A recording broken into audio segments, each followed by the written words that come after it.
Hey everyone, tonight. We're starting at the exact second it all cracked open. Picture this steam rising from the turkey. 11 place settings glinting in candlelight cranberry sauce, trembling in a crystal dish, like it knew something bad was about to happen. Then slap. My son's palm across my cheek. Not a word before, not a sorry after. Just a sound that split the room and hollowed me out. My fork clinked against the plate as I reached for mashed potatoes, my hand trembling just slightly. One child started crying. My neighbour's spoon hovered mid-air. No one moved. You might think, why didn't anyone stand up? But silence, especially in families, can be stickier than blood. And sometimes the worst moment of your life arrives looking exactly like a holiday. So before you feel the need to scream into a pillow, or call your mum just to say hi, take a moment to like the video and subscribe. But only if you really like what I'm doing here. And tell me where you're watching from. I love seeing the cities, the cozy towns, even the time zones. What time is it where you are? Now turn off the lights, maybe turn on the fan for some soft noise, and let's get started tonight. I didn't cry. I don't say that to sound strong. I say that because I thought I would.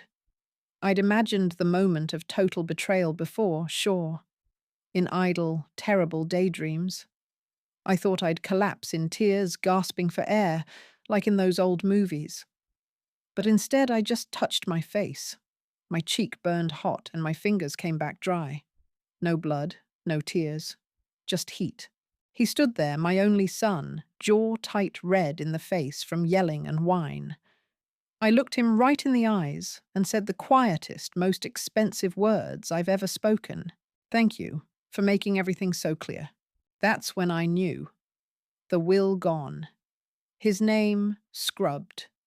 My home.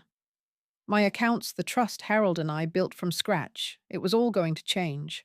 He didn't know it then, but by the time dessert was served, he'd already inherited nothing. And the turkey was moist, in case you're wondering. Brined it overnight. A good bird shouldn't go to waste just because your kid acts like a TV villain. It's funny, really, how quickly things happen, how quickly they don't. That Thanksgiving had started like everyone before me, setting the table, polishing my mother's silver folding linen napkins embroidered with tiny pumpkins. 11 place settings. 4 generations, 1 widow, and way too much sweet potato casserole. I still don't know exactly what tipped him. Maybe it was the way I said, "Let's be kind this year." Maybe it was my voice softer than his pride could tolerate. Or maybe it was the wine, acidic and cheap, bubbling up inside him like resentment on a simmer. But none of that matters now. What matters is what I did next. I didn't call the police. Not yet. I didn't shout. Didn't slap back. Instead, I took a bite of mashed potatoes. Chewed. Swallowed. Then I excused myself and wiped my hands on the towel. The party scattered soon after Kara yanking the boys out the door, neighbours shuffling their coats on in silence. Only Lydia, my friend from down the street, lingered by the door. She didn't say anything, but she looked at me like she already knew. By 8:30 p.m., the house was quiet.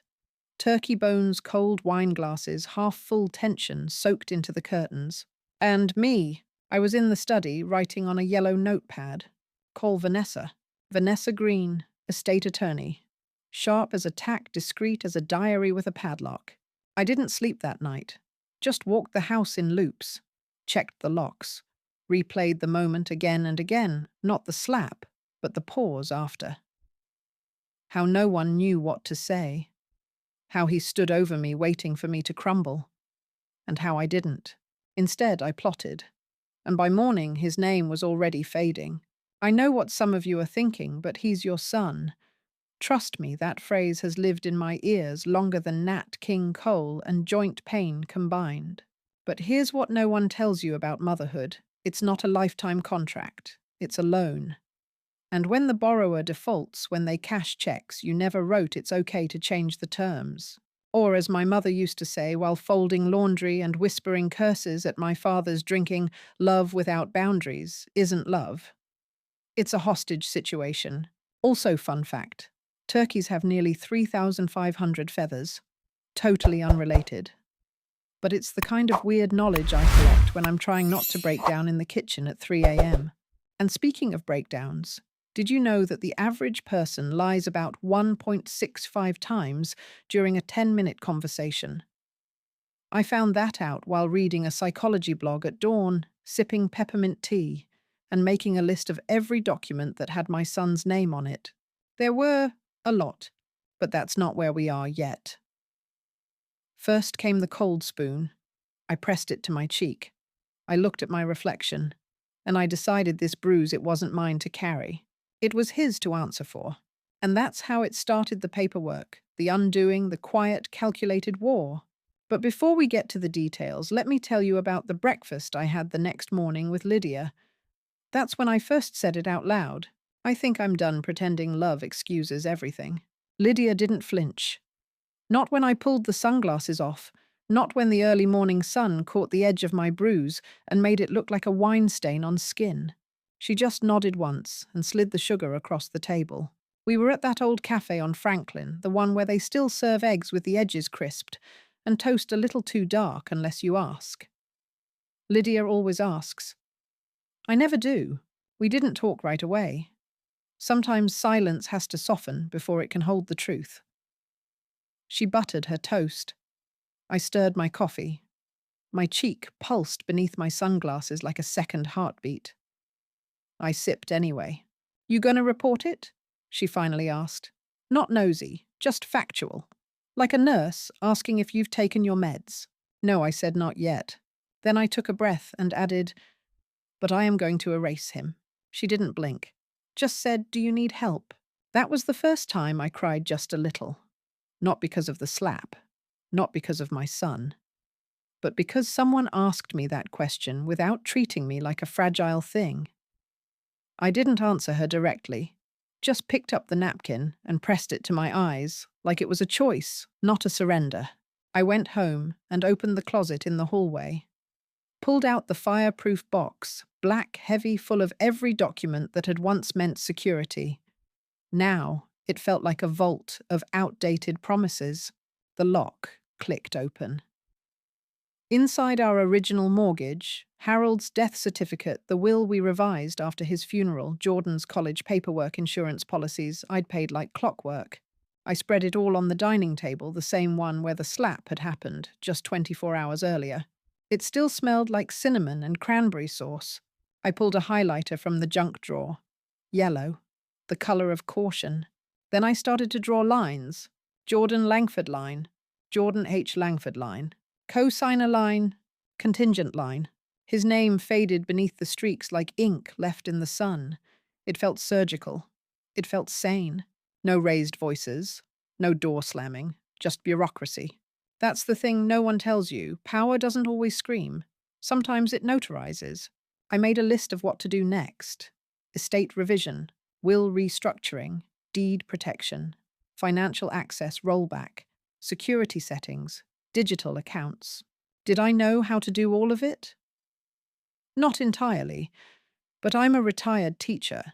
I once taught a class full of 12-year-olds how to dissect a frog without anyone vomiting.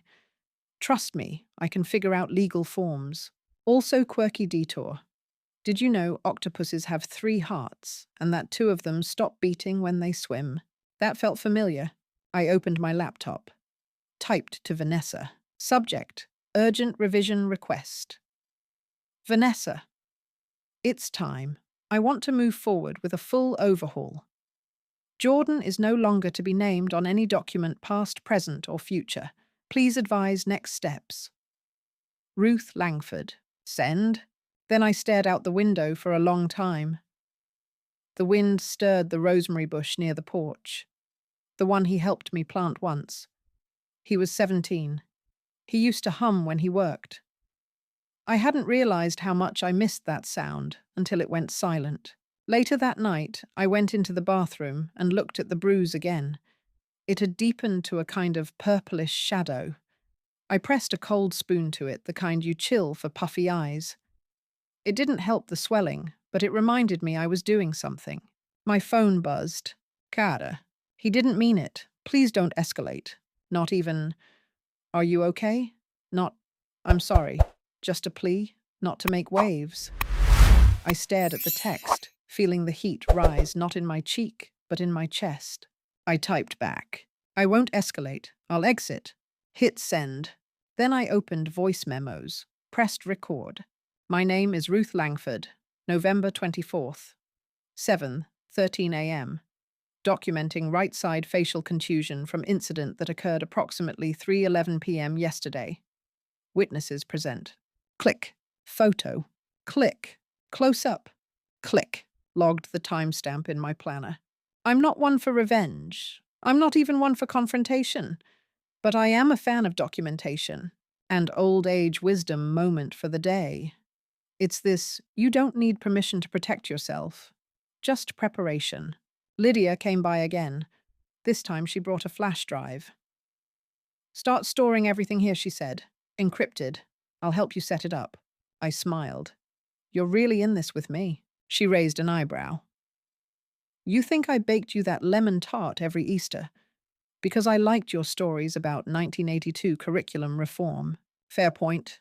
Later that night, I slid every document into folders, renamed them, color-coded them, saved audio logs, pictures, texts. I even started one I called Justification MPP3. The voice message Jordan left that afternoon. You pushed me, you know that. Saved, backed up, labeled. He thought this would blow over, but it didn't. It was blowing through, like a storm I had finally chosen to walk straight into, not to drown, but to wash everything clean. Academic phrase of the day. This calls into question the presumed sanctity of familial entitlement. It sounds lofty, I know, but here's the simple version. Just because they're family doesn't mean they get access to your heart, your home, your accounts, your life. That's what I started learning that week. And the more I erased, the more I realized I wasn't losing a son. I was reclaiming a self. The eggs came cold, and the toast had gone hard, but I didn't mind. Lydia didn't touch hers either.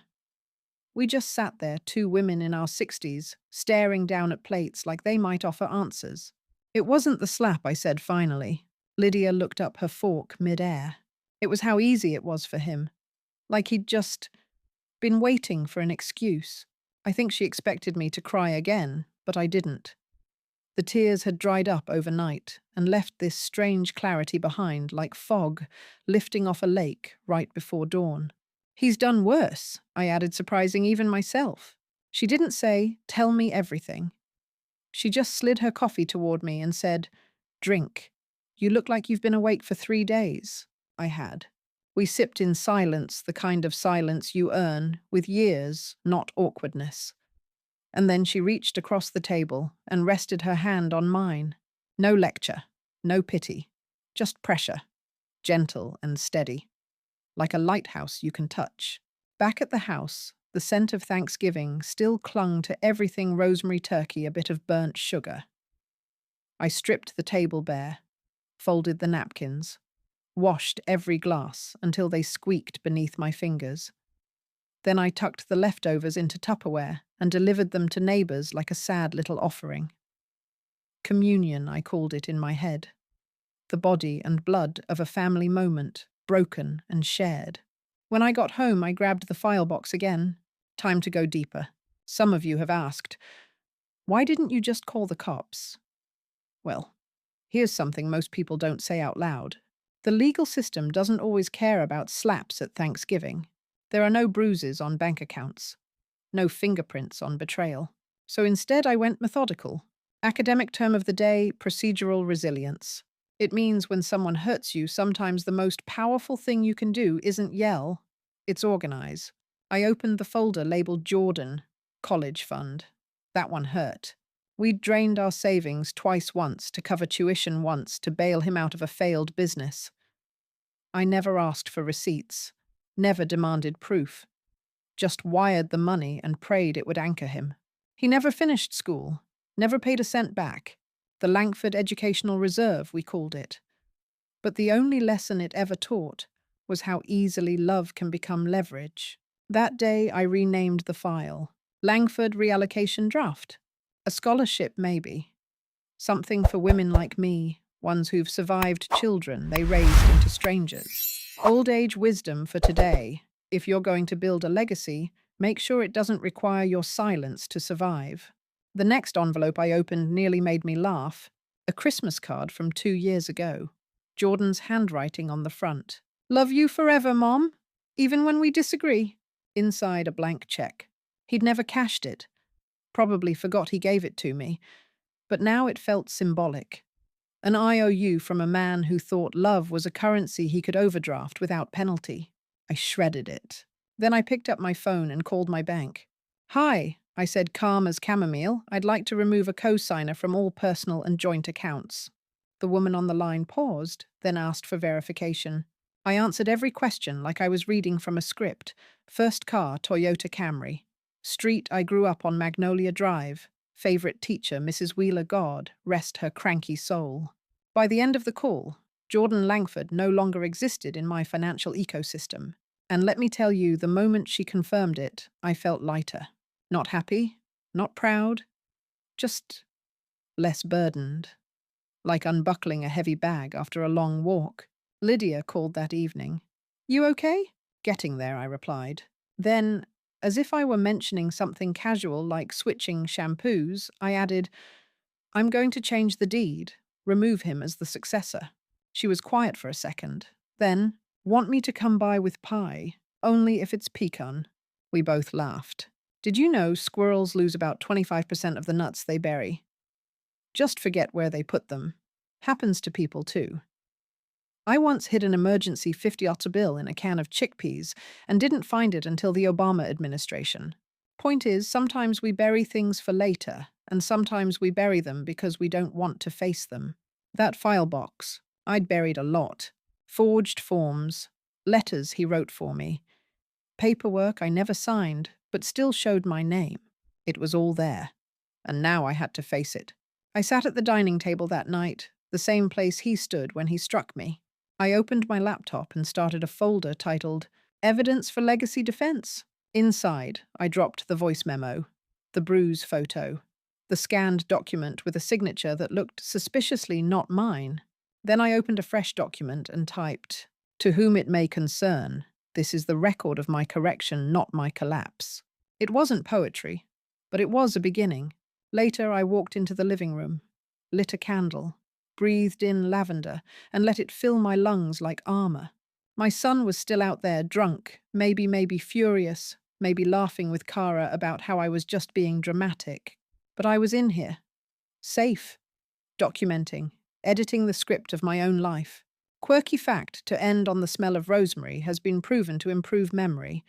That's why I planted it outside my window, so I would never forget, and never forgive what needed to be removed. The documents didn't cry when I erased his name. That's the thing about paper. It doesn't beg. It doesn't guilt trip. It doesn't say, but he's your only child. It just accepts the ink. That morning, I laid out everything on the dining table. Deeds, trusts, banking authorizations, durable power of attorney. Even that cursed emergency contact form I filled out after my second fainting spell in 2018. Jordan had been listed as my primary. Primary what? Primary threat, maybe.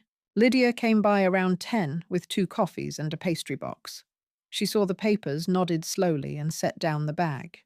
I brought raspberry Danish, she said. It felt like a raspberry Danish kind of day. It did. We worked in silence. Lydia scanned documents, while I highlighted names, revoked permissions, and left small sticky notes on every page that needed Vanessa's formal revisions.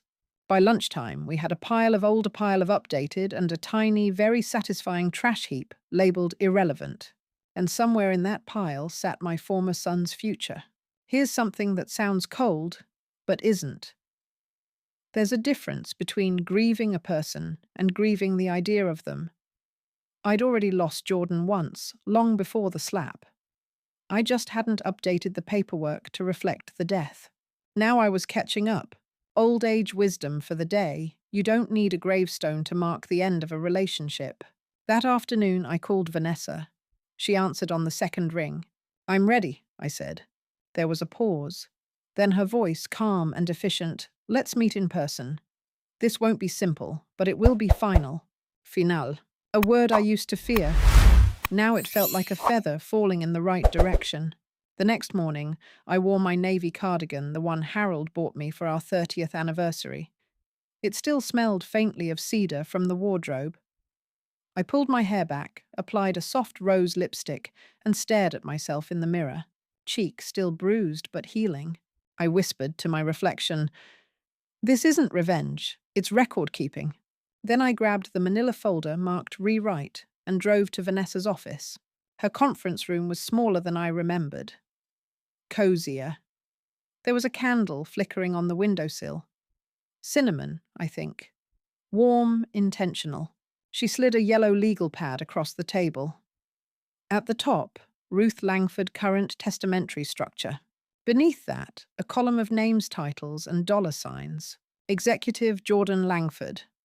Beneficiary Jordan Langford. Contingent none. "Is this still accurate?" she asked. I didn't hesitate, not even close. She nodded once and clicked her pen. "Tell me what you want. I want to start over. Completely. He gets nothing, not the house, not the policy, not a chair leg." Vanessa smiled, not in amusement, but in solidarity. "We'll restructure everything. But we need to be smart, specific. This is the kind of thing that gets contested." I leaned back, arms crossed. "Let him try." She raised an eyebrow. "Include a condition," I said. "Any act of physical aggression past or future voids rights permanently. No reinstatement, no loopholes." "That's strong," she said. "We'll need witnesses." I tilted my head. There were 13 people at that table. They all stayed for pie. We built the new will like a fortress. No vague language, no soft intentions. Everything sharp, specific, and enforceable. Behavioral disqualifier, check. Emotional coercion clause, check. Financial manipulation trigger, double check. And the final cherry on top. Make Lydia the executor, I said. Vanessa paused. "Not a family member." I shook my head. "She's seen everything. And she never once asked for anything in return." Another pause. Then Vanessa scribbled Lydia's name at the top of the page. "Did you know ravens can remember human faces for years? Not just friendly ones either. The ones who wronged them. They hold grudges. Intelligent, emotional, long-term memory." I think about that a lot. Because forgiveness is lovely, sure, but some things aren't meant to be forgiven. They're meant to be recorded. We wrapped the session 2 hours later. Vanessa tapped her nails on the desk and said, "This will take about a week to finalize. Notarization filings, witness signatures. I'll also prep a digital version with a video affidavit." "Fine," I said. "I'll bring my own lipstick next time."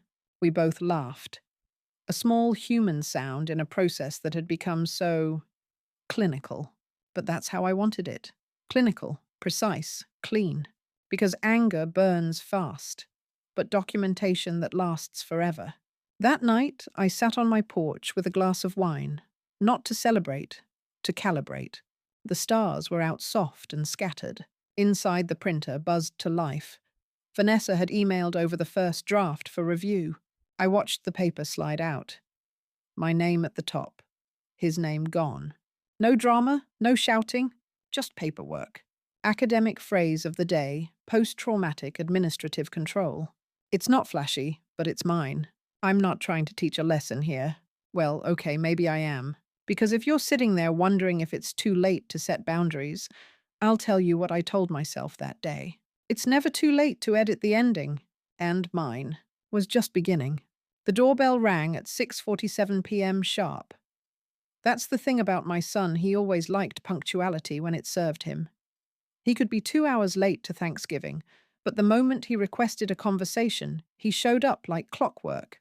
I watched through the peephole for a few seconds longer than necessary.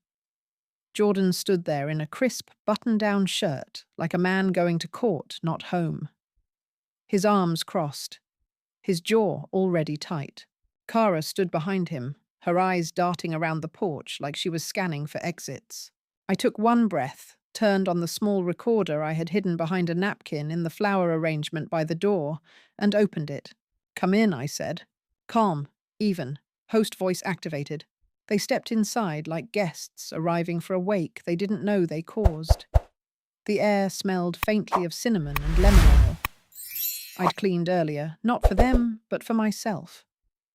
Grime has no place in a negotiation. They settled into the living room. Kara sat on the edge of the armchair like she expected it to vanish. Jordan stayed standing, hands in pockets, which would have looked casual if he hadn't been vibrating with whatever rage he was bottling. "I just wanted to clear the air," he said. I nodded. Of course. That's all I gave him. An open door and silence. Kara leaned forward. Her voice had that brittle softness, the kind you use when trying to manage a conversation like a ticking bomb. "He's been working through some things. Childhood stuff. You know he doesn't always handle emotion well." I folded my hands in my lap. "I see. It wasn't about you." "Not really." She continued, glancing at Jordan, who wouldn't look at her. We feel terrible about what happened." "You mean what she provoked?" Jordan cut in. That's when the temperature in the room changed. I blinked once. Slow. "I provoked you." Jordan shrugged, his voice now smug. "You know how you can be. Always controlling. Always making everything about you. You played the victim. Like always." And there it was. He hadn't come to apologize. He'd come to rewrite history. Classic. Academic phrase of the day. Narrative reappropriation for self-justification. Otherwise known as gaslighting. Kara reached for his hand. He didn't take it. "She's twisting this," he muttered. "No," I said, keeping my voice soft as flannel. I'm quoting. "We sat like that for 32 minutes. I let him speak. Let him spin.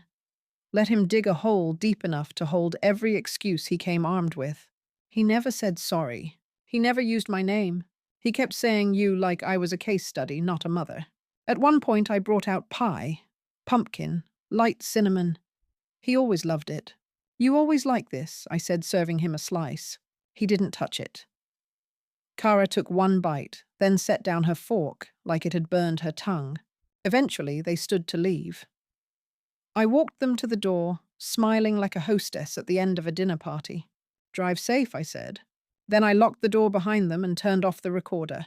I sat at my desk, plugged the recorder into my laptop, saved the file. Langford visit, recorded 11:25. Then I attached it to an email. To Vanessa Green. Subject recorded conversation. Jordan and Kara. Vanessa attached is the full audio from tonight's visit. Time-stamped and uninterrupted. No apology, no admission, but plenty of entitlement. I believe this confirms the behavioral clause and supports immediate next steps regarding the property. Ruth. I didn't reread the message, just hit send. The reply came back at 11:57 p.m. Subject confirmation. Clause. Triggered. Ruth confirmed. I'm initiating the estate transfer for the house first thing tomorrow. Jordan will be fully removed as successor deed holder. Vanessa. I leaned back in my chair. Outside, the wind rustled through the pine trees. A branch tapped softly against the window, like someone asking permission to stay. Inside the house was quiet. Clean, not in the freshly mopped way, in the everything unnecessary has left kind of way. And for the first time in weeks, I didn't feel sad. I felt sealed. Did you know that in the animal kingdom, some species of octopus will intentionally sever an arm to escape a predator and later regrow it? That's how I felt, like I had cut something off. Painful, but survivable, necessary. The next morning, I sipped my coffee and watched the sunlight creep across the hardwood floors. I could almost see the spot where he stood when he hit me. That brief second of eye contact right after. When he waited to see if I'd collapse. I didn't. And now every inch of this house belonged to me, and me alone. The papers would be filed by noon. The trust updated. The deed transferred. I opened my calendar and wrote in bold, Jordan no longer legal heir. It felt like a closing ceremony, but also oddly like a birth announcement. Because that's the thing no one talks about when they tell you to forgive and move on. Sometimes you don't need to forgive. Sometimes you need to reassign. Quirky fact to end on. Turkeys can recognize each other by their voices. Family is supposed to be like that: recognition, memory, loyalty. But sometimes the voice changes, and you have to teach yourself not to answer anymore. 3 days after I filed the estate transfer, I got a call from my credit union. Jordan had tried to access the joint savings account, the one he used to joke about being the safety net in case of emergencies. Only this time, the emergency was that I'd pulled the net away. Ms. Langford, the teller said gently, we declined the access. His co-signer status was revoked in full last week as per your instructions. Thank you, I replied. Calm, steady, a heartbeat slower than satisfaction. It wasn't about watching him fall. It was about making sure he couldn't grab my ladder on the way down. That same afternoon, my phone lit up with a string of voicemails from him. The first one started loud. Mom, this is crazy. I just need to talk to you. You're being emotional. We both said things we regret. The second, more urgent. Kara's freaking out about the mortgage. We might lose the house. Please, can we just sit down and fix this? The third, I built things for this family too, you know. I saved all 3 to a new folder labeled Justification, Audio. Then I made a cup of lemon tea, grabbed a sticky note, and scribbled 4 words. Intent doesn't erase impact. That note now lives on my bathroom mirror, right next to the magnifying one that shows every wrinkle I've earned. Later that evening, I called my financial advisor. Redirect all disbursements, I said. He hesitated. Jordan's grant. Gone. Split it between 2 new recipients. Lydia and I discussed it. He listened as I laid it out. Half to a women's re-entry scholarship for adults over 40 returning to school after surviving domestic trauma. The other half, a hospice training grant, in memory of the nurse who held my hand after Harold passed. That's a powerful shift, he said softly. It's not revenge, I told him. It's repair. The next morning I got mail. 1 envelope, no logo, no handwriting, inside a reference form. My name was listed as the personal contact for a new job application, Jordan's job application. Position Regional Finance Officer. Reference Ruth E. Langford. I hadn't filled it out. I hadn't even known about it. He'd used my name without asking. My hand didn't shake, but my stomach clenched like it was holding something sharp. I picked up the phone and called the number listed. Good afternoon, came a woman's voice. Payroll department. This is Ruth Langford, I said. I did not authorize my name as a reference for Jordan Langford. Please remove it immediately. And I'd like written confirmation of that. The woman stammered. Yes, ma'am. We'll correct the file right away. And they did. I shredded the envelope without blinking. He was still trying to use me, but now the door was bolted shut. Old age wisdom of the day. A name is not a permission slip. Just because someone can reach for your legacy doesn't mean you have to let them grip it. That night I didn't cry. I wrote. I opened a new Word document and typed, The Myth of the Dutiful Mother, Financial Manipulation Through Familiarity. I wasn't sure where it was going yet, but I knew it needed to begin with something I once said to Lydia. Just because he came from me doesn't mean he owns me. Academic phrase for the night, inherited entitlement without accountability. Quirky fact to balance the mood. Goldfish have a longer attention span than the average human with a smartphone. Think about that the next time your child calls only when they need something. By the following Friday, Vanessa confirmed all estate clauses had been triggered. The deed was finalized. The house held in an irrevocable trust under my name had no successor listing Jordan, not even in fine print. I printed a copy of the final notice and tucked it into my red binder, the one labeled, Control, Do Not Share. Then I poured a glass of white wine, not a celebration, but a calibration, and walked the length of my living room slowly, like I needed to prove to myself that I still owned every step. I paused at the console table. The flower arrangement was slightly wilted now. I replaced the napkin over the recorder even though I didn't need it anymore. Some tools you keep on the table just in case. The next morning, I posted a quiet update to my Elder Justice profile. You don't need to forgive someone to remove them. You just have to outright them.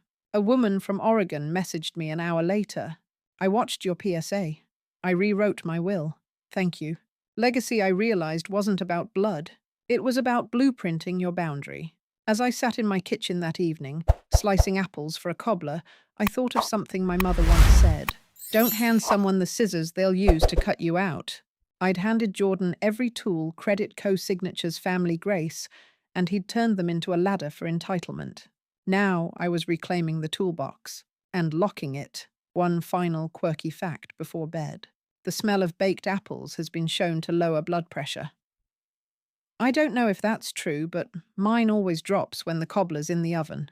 And tonight, it smells like peace. It started with a hunch. My internet had been running slow for days, pages lagging, emails not sending. At first I blamed the weather. Then I blamed my old laptop. Then I blamed, well, let's just say I stopped blaming the innocent and started asking Lydia.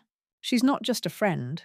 She's an unofficial tech whisperer, the kind of woman who once installed a router with one hand while mixing muffin batter with the other. She came over that afternoon with a flash drive and a hard stare. Let's check your network, she said. Just in case. We sat cross-legged on the floor like teenagers, the modem blinking at us like a suspicious witness. Lydia pulled up the back-end admin page, typing like she was defusing a bomb. Then she froze. Ruth, I leaned over. That's not my tablet. No, she said quietly. It's a spoofed IP. Looks like a guest device, but it's masked. I didn't understand every word, but I understood enough. Is it his? She nodded. Looks like a burner Gmail account. Logged in from your network. Could have been weeks. My mouth went dry. Why, I whispered. Lydia shrugged grimly. Could be watching your logins. Trying to intercept password resets. Could be downloading files, or it could just be spying. To see what you're doing. I sat back, heart beating in my ears, not from fear but fury. That's the thing about violation. It doesn't have to come with broken locks. Sometimes it walks in quietly through digital doors you forgot you'd once opened. Want me to block it? She asked. No, I said slowly. Leave it. I want him to think he's seeing something. And that was the night I decided to bait the trap. Old age wisdom of the day. Let them think they're watching you while you're watching them. We changed the Wi-Fi name to something subtle, guest room. Left it unsecured, no password. Just enough of a honeypot to keep him nibbling. I pulled out an old iPad from the back of my desk drawer, wiped off the dust, and logged into the burner email we'd traced. Still open, still active, still syncing to Jordan's cloud. Lydia stared at me. You're playing digital chess with your own son. Not chess, I corrected. Checkmate. I spent the next 3 hours combing through his synced archive. Most of it was noise spam newsletters and abandoned fitness app. Then I opened his message history. There it was. Carrara, she's acting cold again. Did you get into the bank, Jordan? Not yet. She's paranoid since Thanksgiving. Carrara. Well, she should be. You slapped her in front of everyone. Jordan. And they still stayed for dessert. She'll cave. Carrara. Or die trying, Jordan. She'll be dead in a decade. We just have to smile until then. I didn't flinch. I didn't gasp. I just took a screenshot, then another, and another. I zipped the files, encrypted them, and sent them to Vanessa with a subject line. Digital evidence, malicious intent plus financial planning. My note was brief. Vanessa. This confirms premeditation, collusion, and neglect. I want a digital affidavit started. And that last message. It goes on the first page of my file. Ruth. She replied within an hour. Got it. This strengthens the behavioral clause. We're sealing the trust, permanently. That morning, I brewed strong coffee and sat with Lydia at the kitchen table. You okay? She asked. Yeah, I said. More than okay. I'm clear. Want me to block him now? No, I said. Not yet. First, I want him to see one more thing. Academic phrase of the day, strategic transparency in digital forensics. It's the practice of letting a subject observe manipulated content for tracking or confirmation. Basically, sometimes the best way to catch a rat is to let it nibble until it shows its teeth. That afternoon, Amari arrived. Cybersecurity consultant. Lydia's contact. A quiet woman in jeans and a grey hoodie, her bag filled with cables, and calm. She didn't ask questions. She didn't judge. She just said, "Let's start cleaning." Together, we disconnected every smart device in the house. Doorbell camera, smart speaker, Wi-Fi thermostat, even the voice-activated reading lamp I barely used. Factory reset, she said. Done. Router replaced. New firewall. New password. No guest network. Done. Jordan's ghost profile blocked. His backdoor access erased. The house went quiet, not just in sound, but in signal. No hidden devices. No unknown IPs. Just me. My space. Mine again.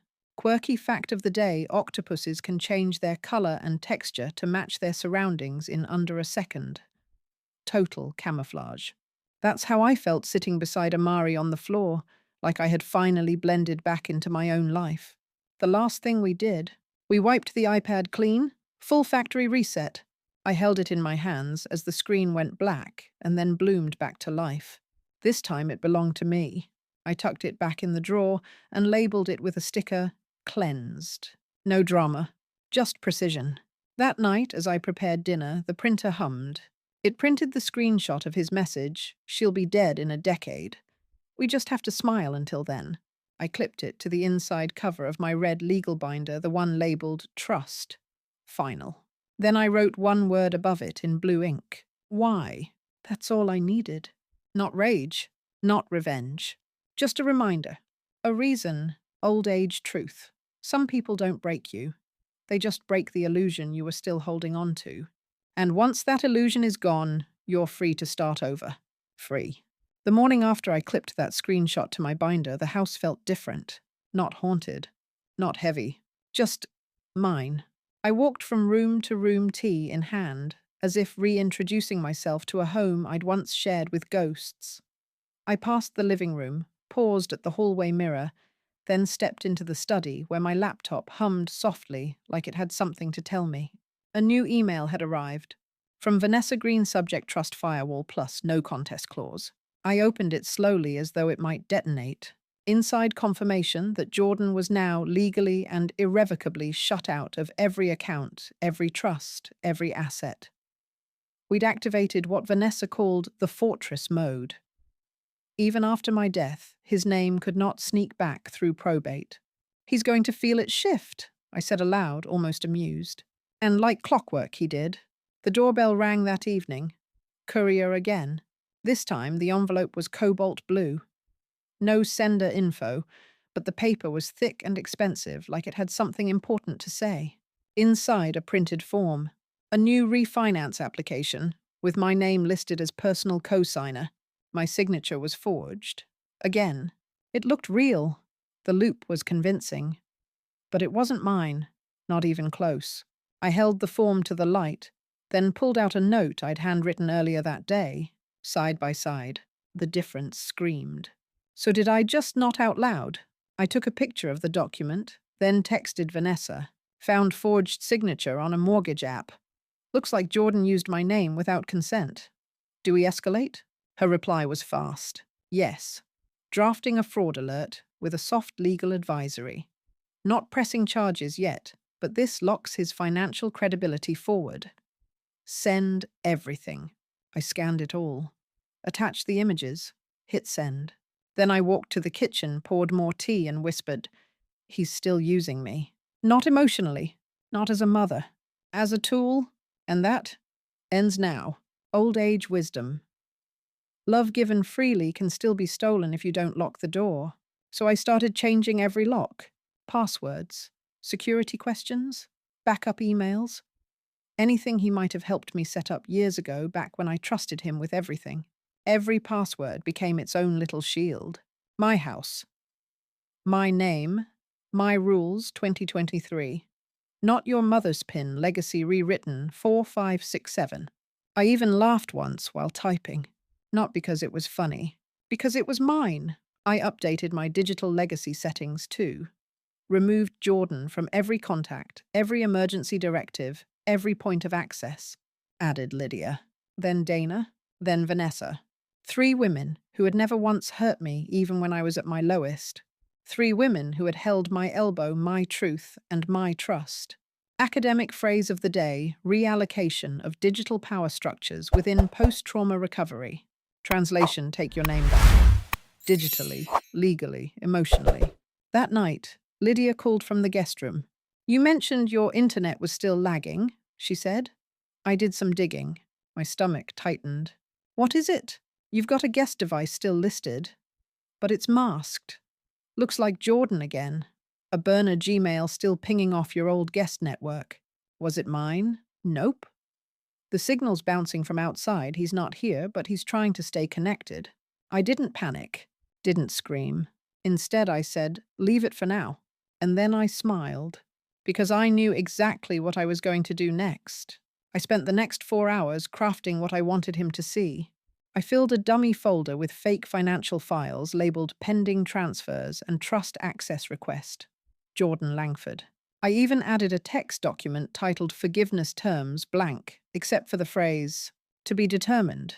It was bait, bright and shiny, and it worked. At 2:17 a.m., I sat cross-legged on the floor of my study, the old iPad glowing in my lap. Jordan's iCloud still synced, still active. I opened his messages again, thread after thread between him and Kara, mocking, plotting, dismissing me like a leftover side dish. Then came the line that froze me. "She'll be dead in a decade. We just have to smile until then." I screenshotted every word. Not for revenge, for record. I encrypted the files and sent them to Vanessa. Subject: digital evidence. Intent: neglect, malice. Body: C attached. Full confirmation of premeditation. Please move forward on affidavit. Ruth. I hit send. Then I walked into the kitchen, turned on the kettle, and let the steam wrap around me like armor. Quirky fact to end on. Sharks can detect a drop of blood in the ocean from miles away. Turns out mothers can detect betrayal in a single sentence. And now, thanks to the law, I wasn't bleeding. I was building brick by brick. The Langford Educational Reserve sat dormant for years, just over $42,000 earmarked for Jordan's second chances. The money Harold and I had once imagined would fund his graduate school, or his own home, or his bright future. I logged into the account with fingers steady, heart quiet. No more sentimentality. No more hoping he'd turn around and say, "Thanks, Mom. I'll make you proud." He hadn't, and I wasn't going to wait around for a thank you that wasn't coming. "Close the account," I told the trust manager. There was a pause on the line. "And how would you like to reallocate the funds, Miss Langford?"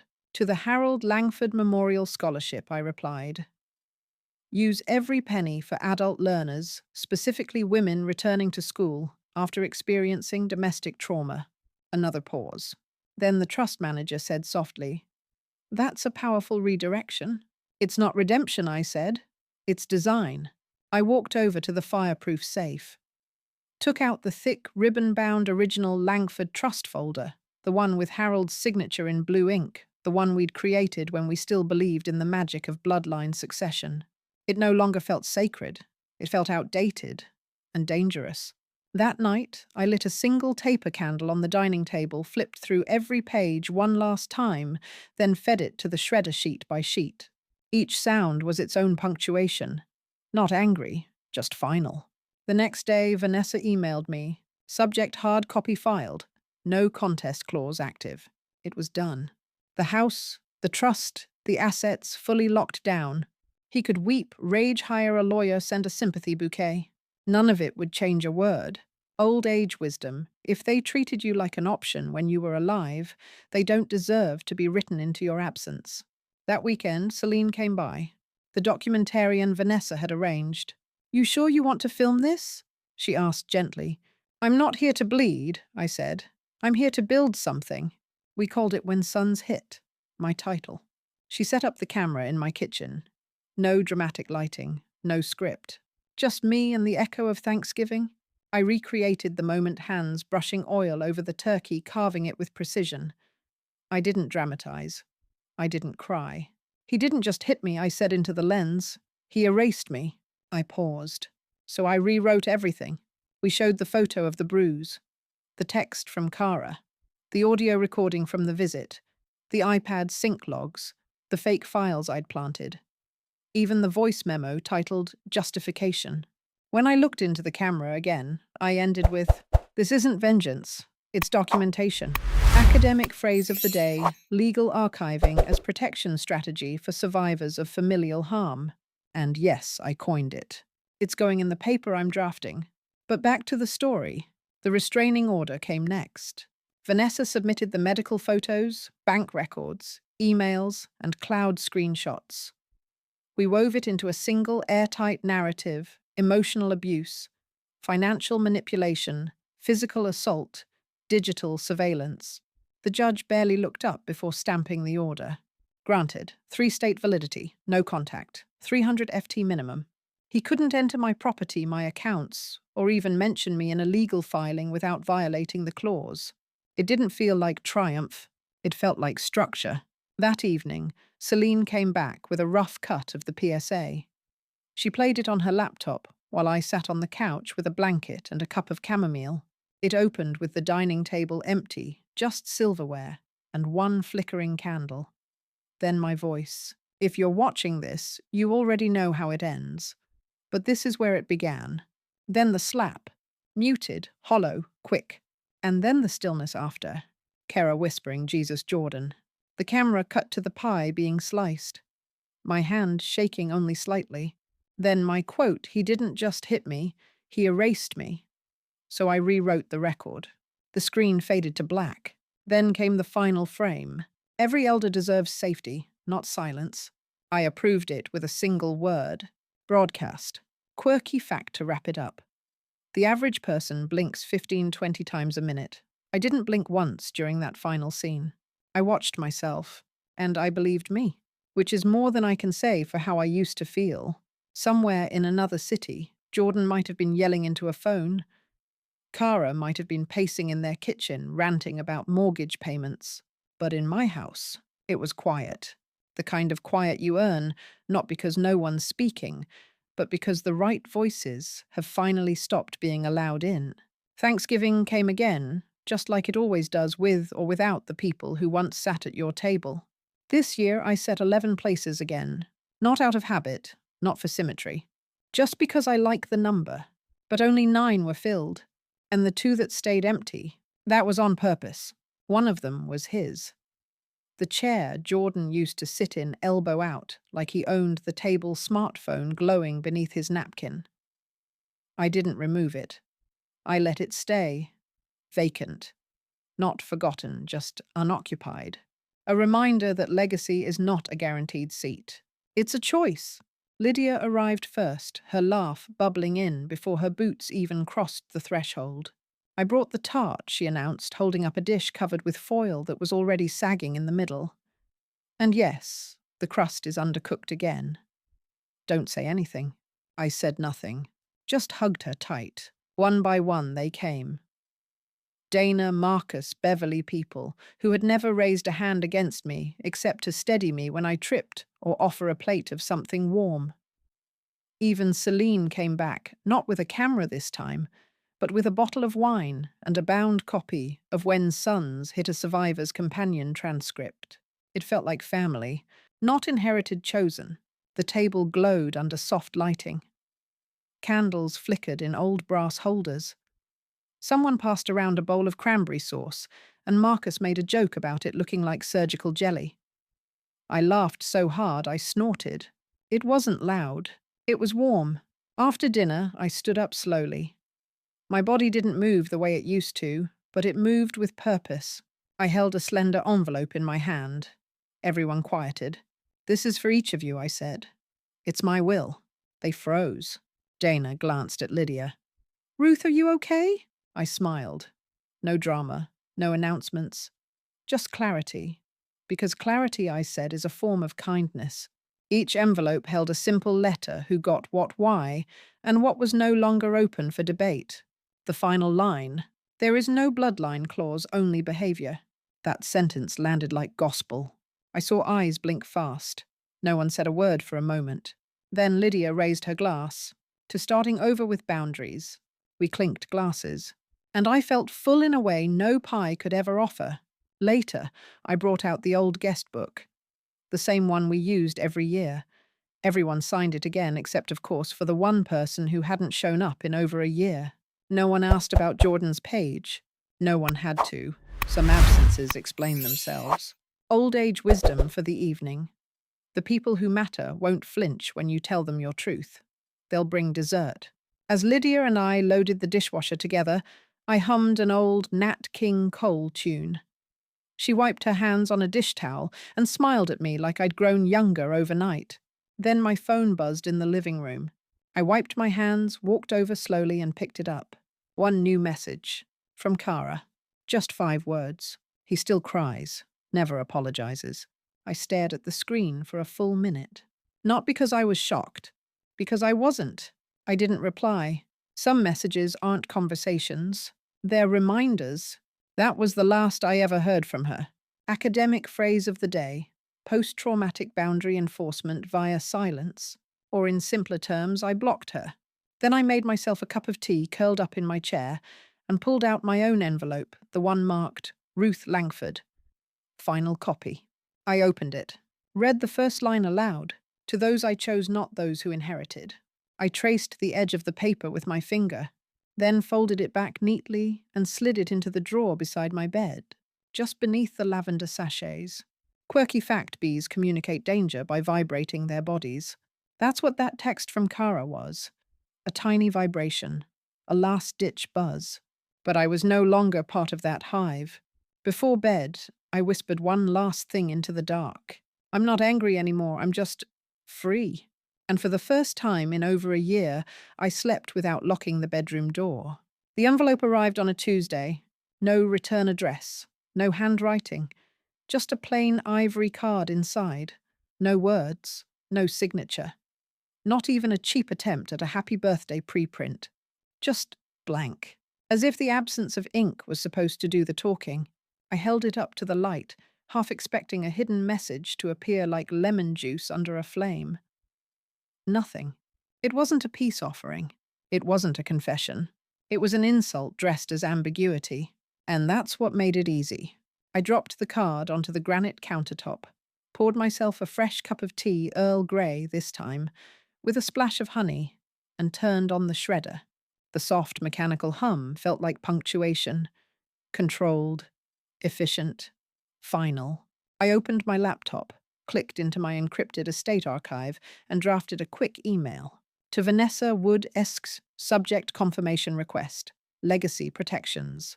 Vanessa, please confirm that the no contact clause still holds and reconfirm its posthumous enforceability. I want no confusion should he ever attempt to manipulate appearance after the fact. Thanks, Ruth. Her reply came minutes later. Subject reconfirmation. Legacy protections. Ruth confirmed. Clause remains active in California, Oregon, and New York. Digital permissions removed.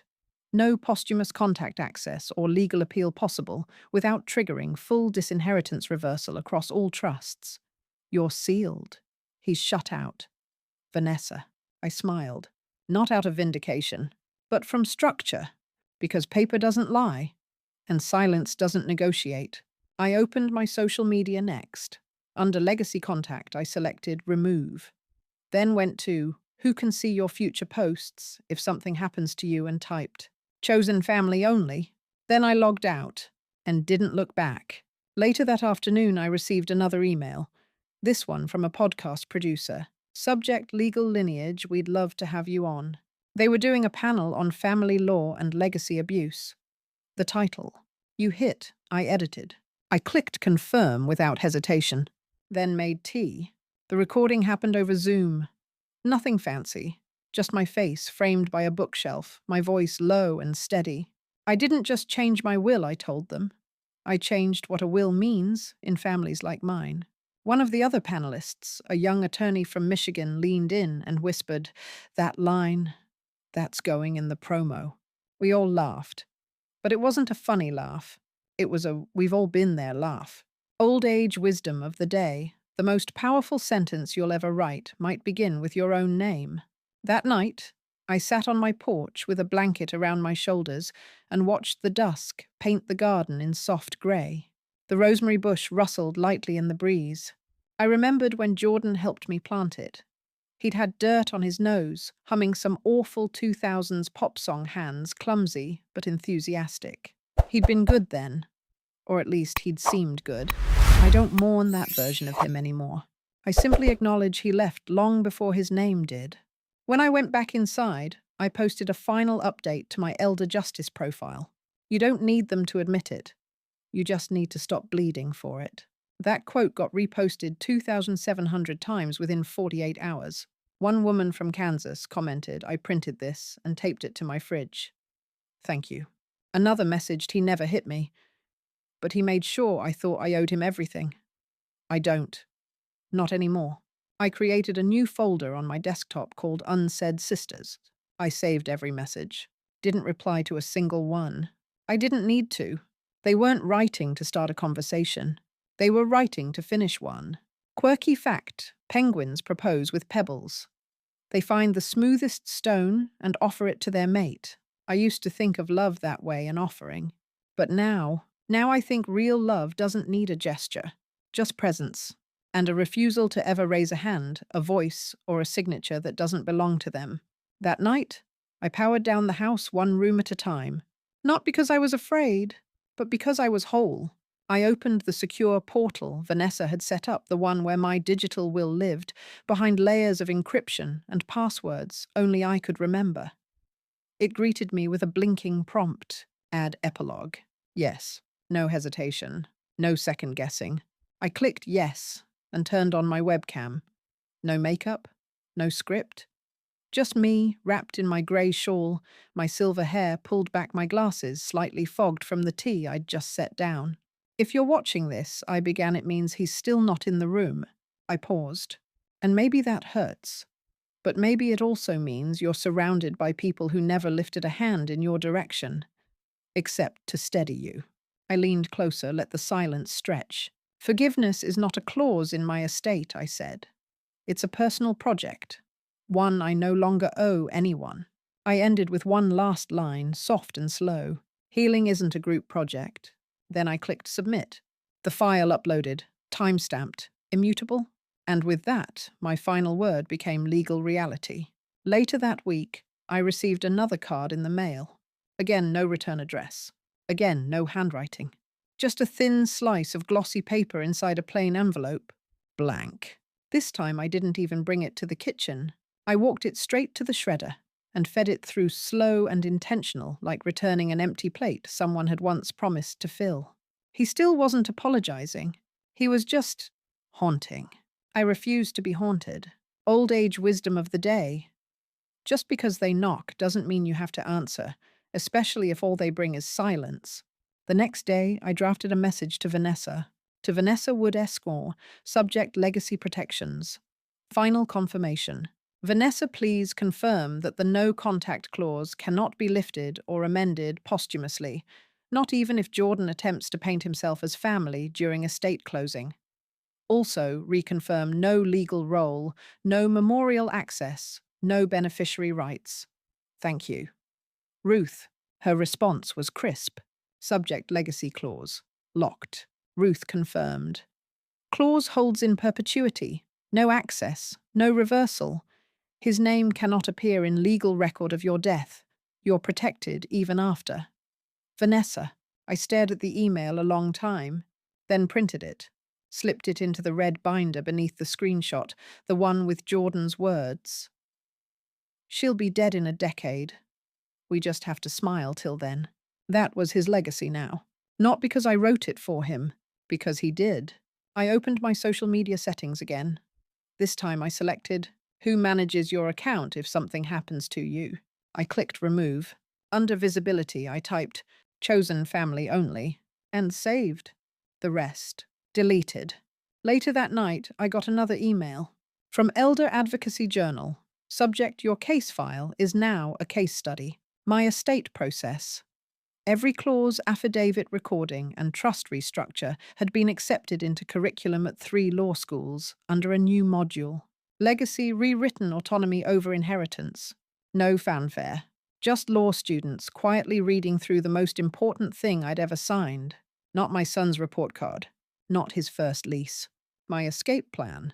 Academic phrase of the day. Codified resistance to generational entitlement. Yes, I said that in a panel. Yes, they quoted me on Instagram. No, I'm not on Instagram. But Lydia showed me. She was so proud. And speaking of Lydia, she and I started mentoring a circle of women at the local non-profit law center. Most of them were like me, 60 plus, bruised by silence rather than fists, shamed into protecting people who treated their trust like an ATM. I opened our first session with, "I'm not a lawyer. I'm a woman who decided her signature was louder than her voice." That got a laugh. Then they leaned in, and we began. Quirky fact to close. The oldest known legal document is over 4,000 years old, a Sumerian record of a sheep sale. It survived. So did I. And now, so will every woman who reads the clause I created. We even gave it a name, the Langley Clause. It states, anyone inheriting anything from me must demonstrate care, presence, and protection. Biology does not entitle. Behavior does. One woman in the mentorship group cried when she read it aloud. "That's what I've needed my whole life," she said. A sentence to put between me and the people who pretend love is ownership. And me, I just handed her a pen. Because some of us didn't come here to speak. We came here to sign. I signed the final revision with a gold ink pen I'd been saving for something special, something permanent. The ink shimmered slightly against the paper, not flashy, just certain. That one stroke did what 30 years of trying to be a good mother couldn't. It protected me. Vanessa leaned back and smiled. "There's nothing left for him to take," she said. And she was right. Every asset, every account, every clause, every loophole sealed. Not with fury, not with spite, but with legal elegance. He couldn't access the trust. He couldn't contest it. He couldn't even say my name in a court document without triggering a total revocation of rights. I didn't just lock the doors. I removed his keys from the universe. That evening, I sat on the porch with the document still warm in my lap. The sun was dipping low, coloring the rosemary and lavender in gold. It was quiet, not empty, clean. I thought about what legacy used to mean to me. Bloodline, last names, photo albums with corners worn from fingers. Now, legacy meant something else entirely. A second-year law student in Chicago quoting my PSA in a class debate. A woman in Oregon rewriting her will after watching me speak. A hospice nurse weeping in the audience while clutching a copy of the Langley Clause. I had created a sentence, and it had become a ladder. Later that week, I went to a community legal workshop downtown. The organizers handed out my story in a stapled printout titled, "You Hit, I Edited." I watched from the back of the room as a woman in her 70s underlined sentences with fierce strokes of her pink highlighter. I wondered if she had a son like mine. Then I realized it didn't matter. She had power now. That's what mattered. Academic phrase of the day, redistributive justice through testimonial jurisprudence. But the real term, telling your truth and letting it do the work. One night, a few weeks later, I received an unexpected invitation from National Elder Rights Foundation. Subject, you've been nominated. They wanted to recognize me for my contributions to elder autonomy and estate law reform. At first I laughed out loud. Me, a widow who got slapped during dinner. Then I reread the message, and I smiled. Not the kind people photograph. The kind you feel in your ribs. I didn't do this for recognition, but recognition was a beautiful echo. The award ceremony was simple. A folding table, soft music, and a plaque engraved with my name. Ruth Langford, statewide excellence in elder justice. When I stepped off the stage, a woman about my age touched my arm gently. "You gave us words we didn't know we were allowed to say." I looked at her and replied, "Then say them as loud as you need." Old age wisdom. Silence is a strategy, but clarity is a revolution. When I got home that night, Lydia had tidied the house and left me a note on the kitchen counter. "You don't just deserve peace. You built it. L." I placed the award next to my red binder, the one labeled final, full, free. It shimmered in the early morning light. The kind of light that makes you believe just for a moment that nothing bad has ever happened in the room you're standing in. And maybe that's the truest form of healing, not forgetting, but refusing to carry it into tomorrow. Quirky fact: in the Victorian era, people used to press flowers into books not just for memory but for proof. Proof that something beautiful had bloomed. That night, I slid a dried sprig of rosemary into my legal binder, because something beautiful had bloomed here too, even after the storm. It happened quietly the way most closures do. No headlines, no fireworks, no dramatic door slams. Just the sound of a USB drive clicking into place. Beverly handed it to me like a nurse offering medicine. Inside my final will video, already notarized, certified, digitally protected, I sat in my reading chair one last time, the garden glowing outside the window, the rosemary bush brushing against the glass with the gentlest persistence, as if asking, "Is it time?" Yes, it was. I ran my finger along the carved edge of the side table and nodded. "Go ahead," I told her. "Press record." She did. I didn't need a script. I'd already lived the story. All I had to do was say it. "If you're watching this," I began, "it means I've died protected." I smiled, small but real. I made mistakes. Chief among them was waiting for someone to change who had already chosen not to. But I didn't stay in that mistake. I changed the paperwork. I changed the locks. I changed the ending. I paused. To the women watching this, those still hoping someone will finally say, "Sorry, you don't need permission to protect yourself. You need documentation. And I hope I've left you enough of both." I took a slow breath, then turned toward the one person I hadn't spoken to directly since the beginning, to my son. "If you ever find a way to see this," I paused again, considered the silence, then nodded. "Never mind, you won't. You were never listed in my digital legacy." I looked back at the camera. "My legacy isn't your inheritance, it's my autonomy." I ended with 3 words. "Enjoy the music?" And then Beverly clicked stop. Just like that. Done. 2 days later, with my affairs fully closed and every clause enforced, I passed quietly. No hospital. No cold room. Just my bed, a silk scarf around my shoulders, and Ella Fitzgerald playing in the background. There were no announcements, no formal eulogies, just a prearranged playlist. Nat King Cole, Nina Simone, The Supremes. And in the corner of the room, a small silver-framed photo, me frozen in black and white, wearing the faintest smile. Below it, in blue ink, the day he lost everything. There was no service. That was the plan. Instead, Vanessa filed the final estate transfer within 48 hours. There was no legal challenge, no letters, no Jordan, not because he didn't try, but because his name didn't exist in the legal record of my death. No executor rights, no notification clause, no appeals. He had been redacted fully, thoroughly, and without drama. Not with rage, with reason.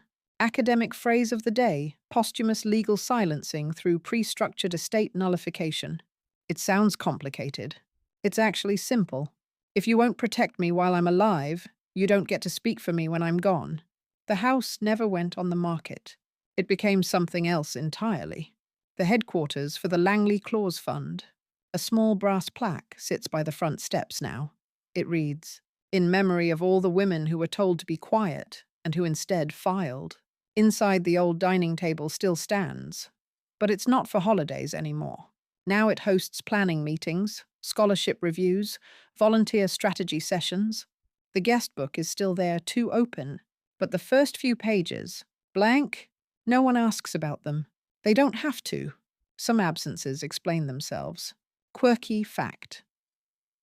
The Chinese word for crisis is made of 2 characters, one for danger, one for opportunity. That's what my slap became.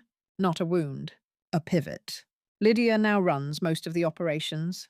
Dana helps with grants. Celine oversees content and outreach. And me, I left everything exactly how I meant it to be. They still quote me in panels and podcasts.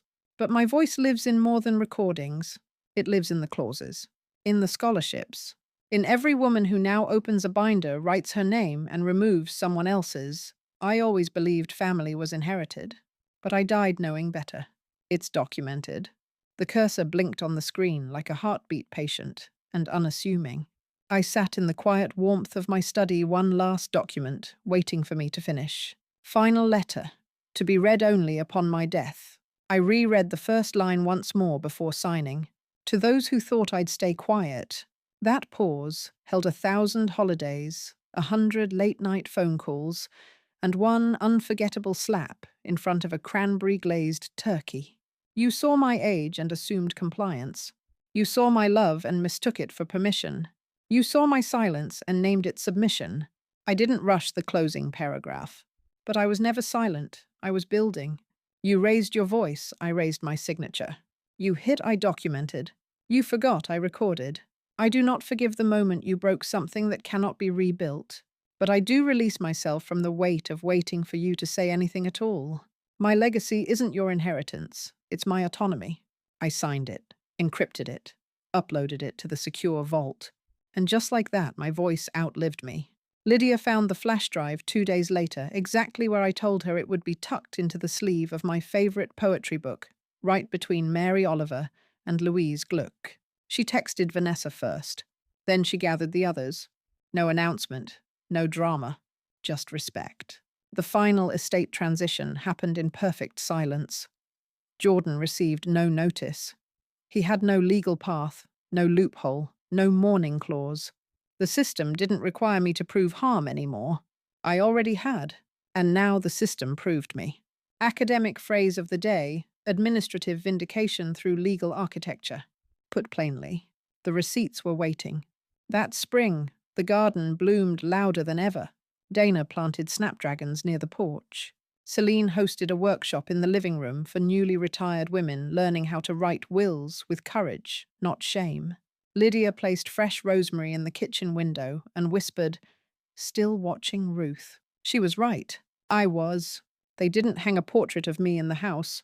They hung something better, a blown-up copy of the Langley Clause typed in black over soft parchment. Biology does not entitle, behavior does. Underneath, women signed their names, donors, recipients, advisors, survivors, all part of the living record. There's a bench out back now under the tree I planted when Harold died. The one Jordan used to climb. It has my name carved into it beside a small brass plate that says, "Legal doesn't mean loved." And on clear days, the house smells like baked apples and lavender oil. Warm, safe, fortified. Quirky fact. Human bones are strongest just after they've healed. So are boundaries. So are women. One final thought, if you'll let me linger. Peace doesn't always arrive wearing forgiveness. Sometimes it's dressed in a signed affidavit, a notarized clause, a recorded video. Sometimes peace looks like a binder labeled final, full, free. And sometimes it's as quiet as a file being deleted from someone's future. He still cries, Kara once texted, but never apologizes. I deleted that message too. Some silences are sacred. Others are earned. And this was mine. So that's where we end tonight, at a table no longer defined by blood, but by boundaries. If you're still here with me, tucked under your blanket, maybe a fan humming in the background, then thank you for walking through this with me. For every woman who's been told, but he's your son, for every person who's waited too long for an apology that never came. Ruth's story is your permission slip. Not to hate, not to fight, but to document. She didn't raise her voice. She raised her standards. And in doing so, she showed us something quietly revolutionary, that survival isn't always loud. Sometimes it's notarized. Sometimes it's encrypted. Sometimes it's a sentence rewritten in gold ink. It takes courage to say, "You no longer belong in my will." It takes more to say you never earned it in the first place. But the real power that's in saying it with calm, with control, with a calm cup of tea and the shredder humming softly in the background. Wherever you are tonight, be it New York, Nebraska, or nestled in a studio apartment lit only by your laptop screen, I hope this story left you with more than anger. I hope it gave you structure. Now take a deep breath. Let your shoulders fall. You're not alone. You're just early in the process of taking your name back. Now let the night hold you. You're safe.